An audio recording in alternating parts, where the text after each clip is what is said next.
ملګرو سټیفن هاکینګ به تاسو پیژنئ چې یو ډېر غټ ساینسدان تېر شوی دی د خپل وخت. هغه په خپل ټایم کې یو پیشګویي کړې وه او ساینسدانانو ته یې دا ویلي چې تاسو کله هم خلایي مخلوقو ته څه میسج ورونه لېږئ، څه پیغام، څه سیګنل ورونه لېږئ، ولې چې کیدای شي چې هغه مخلوقات زموږ انسانانو نه ډېر زیات په ټکنالوژۍ کې مخکې وي او هغوی ډېر زیات تکړه وي، دا به د ځمکې د انسانانو دپاره یو ډېره غټه خطره راوګرځي. نو دا په خپل ټایم کې هغه یو پیشګویي کړې وه او هغه دا احساس کړی و چې ایلینز کیدای شي، خلایي فضایي مخلوق کیدای شي او هغه زموږ نه د انسانانو هم زیات خطرناک کیدای شي.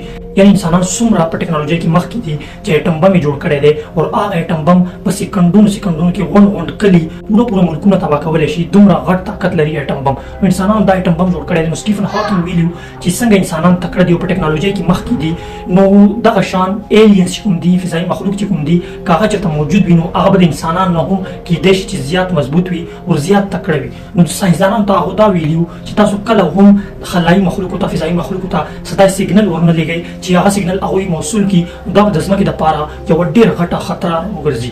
ولې چې داسې سیارې په فضا کې دریافت شوي دي چې هغه سیارې د ځمکې نه په سایز کې ډېرې غټې دي. نو چې ځمکې نه یوه سیاره غټه وي نو په هغې کې چې دننه کوم مخلوقات وي نو هغه مخلوقات هم د انسانانو نه ډېر زیات مضبوط او تکړه وي.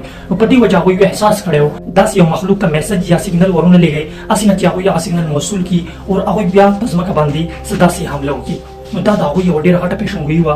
نن هم ساینسدانان چې کله سیګنل لېږي یو بلې سیارې ته او هغوی څه روورز یا روبوټس لېږي نو هغوی ډېر یېرېږي او هغوی دا احساس کوي که هسې نه په هغه سیاره باندې څه مخلوقات وي او هغوی بېرته په ځمکه باندې حمله وکړي نو دا به د انسانانو لپاره یوه ډېره غټه خطره راګرځي. نو اوس هم چې ساینسدانان څه سیګنل لېږي بلې سیارې ته، هغوی اول تحقیق کوي، سوچ کوي، ریسرچ کوي، هغې نه بعد یو بلې سیارې ته میسج لېږي. نو دا د یو ډېر غټ ساینسدان سټیفن هاکینګ یو ریسرچ غوښتم چې تاسو سره شریک کړم. که دا ویډیو هم خوښه شوي مخکې لازمي شریک کړئ او د نور معلوماتو لپاره زموږ د آی ډي هم در سره فالو کړئ.